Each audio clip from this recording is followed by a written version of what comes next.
సరఫరాకు సంబంధించి ఏది ట్యాంకర్ల ద్వారా కానీ ఏదైనా సంస్థకు సరఫరాకు సంబంధించి అసలు టోటల్ ప్రొడక్షన్ అంటే ఏఆర్ డైరీ అనే సంస్థ ఇట్లా టీటీడీ కానీ ఇటువంటి బల్క్ ఆర్డర్సే కాకుండా వాళ్ళు పావు కిలో ప్యాకెట్లు అరకిలో ప్యాకెట్లు మామూలు రిటైల్ మార్కెట్లో కూడా అమ్ముతారు కదండి.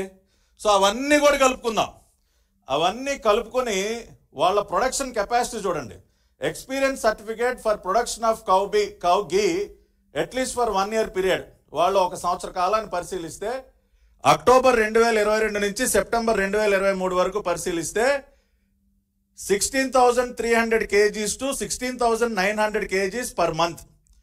అంటే ఒక నెలకి 16.3 టన్నుల నుండి 16.9 టన్నుల వరకే వాళ్ళ టోటల్ ప్రొడక్షన్.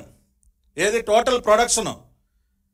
నెలకి 16 టన్నుల టోటల్ ప్రొడక్షన్ సామర్థ్యం కలిగిన సంస్థకి వీళ్ళు ఏం కాంట్రాక్ట్ ఇచ్చారండి? 1000 టన్నులు.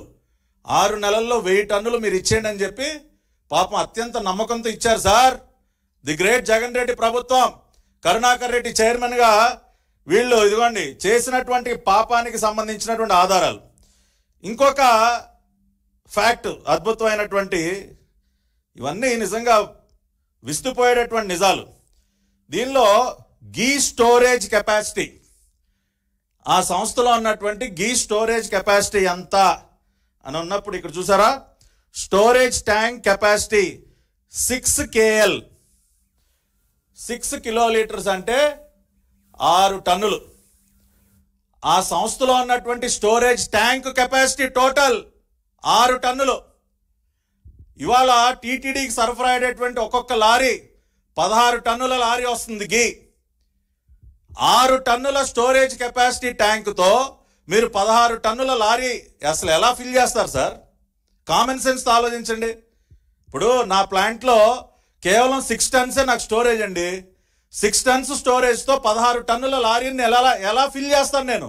అది సాధ్యమేనా? అసలు సాధ్యం అయ్యేటటువంటి పని కాదు. అంటే వీళ్ళకి అసలు నెయ్యి ఉత్పత్తి చేసే సామర్థ్యం లేదు, సరఫరా చేసే సామర్థ్యం లేదు, స్టోరేజ్ చేసే సామర్థ్యం లేదు అని చెప్పి టీటీడీ వాళ్ళ అఫీషియల్ టెక్నికల్ రిపోర్ట్ ద్వారానే మనకి చాలా స్పష్టంగా తెలుస్తుంది. అటువంటి ఒక సంస్థకి ఏ కుట్రలో భాగంగా ఇచ్చారు సార్?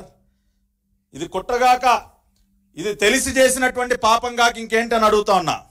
అదేవిధంగా ఇంకా మరిన్ని వాస్తవాలు ఇది చూడాలి మీరు. ఇది ట్యాక్స్ ఇన్వాయిస్ అండి, ఏఆర్ డైరీ వాళ్ళ ట్యాక్స్ ఇన్వాయిస్. ఏఆర్ డైరీ వాళ్ళు మొత్తం 8 ట్యాంకర్లు సరఫరా చేశారు.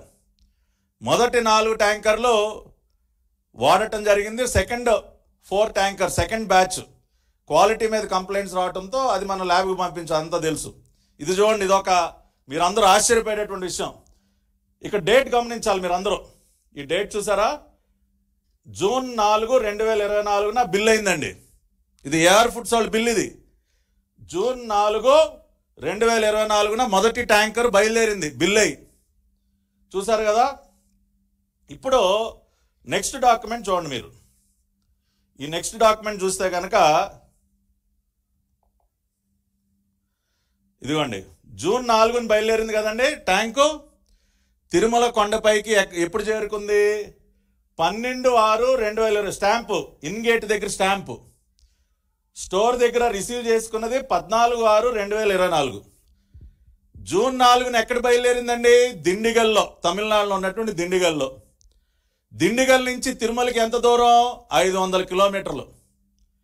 500 కిలోమీటర్ల దూరాన్ని అంటండి మన ఏఆర్ ఫుడ్స్ లారీ డైరీకి చెందినటువంటి లారీ 500 కిలోమీటర్లు కవర్ చేయడానికి 8 రోజులు పట్టిందంట. 8 రోజులండి. 500 కిలోమీటర్లు అంటే ఉదాహరణకి విజయవాడ నుంచి శ్రీకాకుళం వెళ్ళాలంటే 8 రోజులు పట్టుద్దా ఒక లారీకి? మా అయితే 1 రోజు లేదంటే 2 రోజులు, ఏదైనా మధ్యలో బ్రేక్ తీసుకుంటే మ్యాక్సిమం 2 రోజుల్లో తిరుమల చేరుకోవాల్సిన లారీ 8 రోజులు ఎక్కడెక్కడ తిరిగింది సార్? ఎక్కడెక్కడ తిరిగిందండి బండి? 8 రోజులు పట్టుద్దా? 500 కిలోమీటర్ల దూరాన్ని కవర్ చేయడానికి 8 రోజులు పడుతుందా? అంటే ఏఆర్ ఫుడ్స్ నుంచి బయలుదేరినటువంటి లారీ ఇంచుమించు ఖాళీయే. ఊరికి అక్కడ బిల్ చేయటం, ఖాళీ లారీని దోలటం. ఎందుకంటే వాళ్ళ కెపాసిటీ లేదు కదా. ఇందాకే ప్రూవ్ చేసాం, వాళ్ళకి అసలు 16 టన్నుల లారీని నింపే కెపాసిటీ లేదు.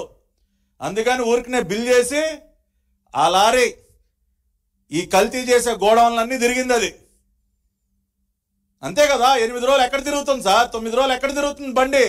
తిరగాల్సిన అవసరం ఏంటి? ఏఆర్ ఫుడ్స్ పేరుతో బిల్లులు తయారు చేసి మీకు కావాల్సిన చోటల్లా తిప్పి బండిని 9వ రోజు కొండపైకి తీసుకొస్తారా? దేనికి సార్? దేనికి తిరిగింది బండి? 8-9 రోజులు ఎక్కడెక్కడ తిరిగింది బండి? అదే కదా. ఇవాళ అందుకనే మేము సిట్ వేసాం. ఇవాళ న్యాయస్థానం కూడా ఒక డైరెక్షన్ ఇస్తుంది, వదిలిపెట్టేదే లేదు. ఈ బండిని ఎక్కడెక్కడ తిప్పారో, ఎక్కడెక్కడ ఏమేం కొవ్వు కలిపారో, ఏ గోడంలో దాచిపెట్టిన కొవ్వు ఎక్కడెక్కడ కలిపారో ఆ కొవ్వుని నింపి గుడి దగ్గరికి కొండపై తీసుకురావడానికి 8 రోజులు టైం కావాలి మీకు. ఒక ట్యాంకర్ కాదండి, అన్ని ట్యాంకర్లు కూడా. ఏ ట్యాంకర్ అయినా చూడండి మీరు, మీకు ప్రతిదీ డాక్యుమెంటెడ్ ఎవిడెన్స్ చూపిస్తున్నాయి వాళ్ళు మీకు. ఎందుకంటే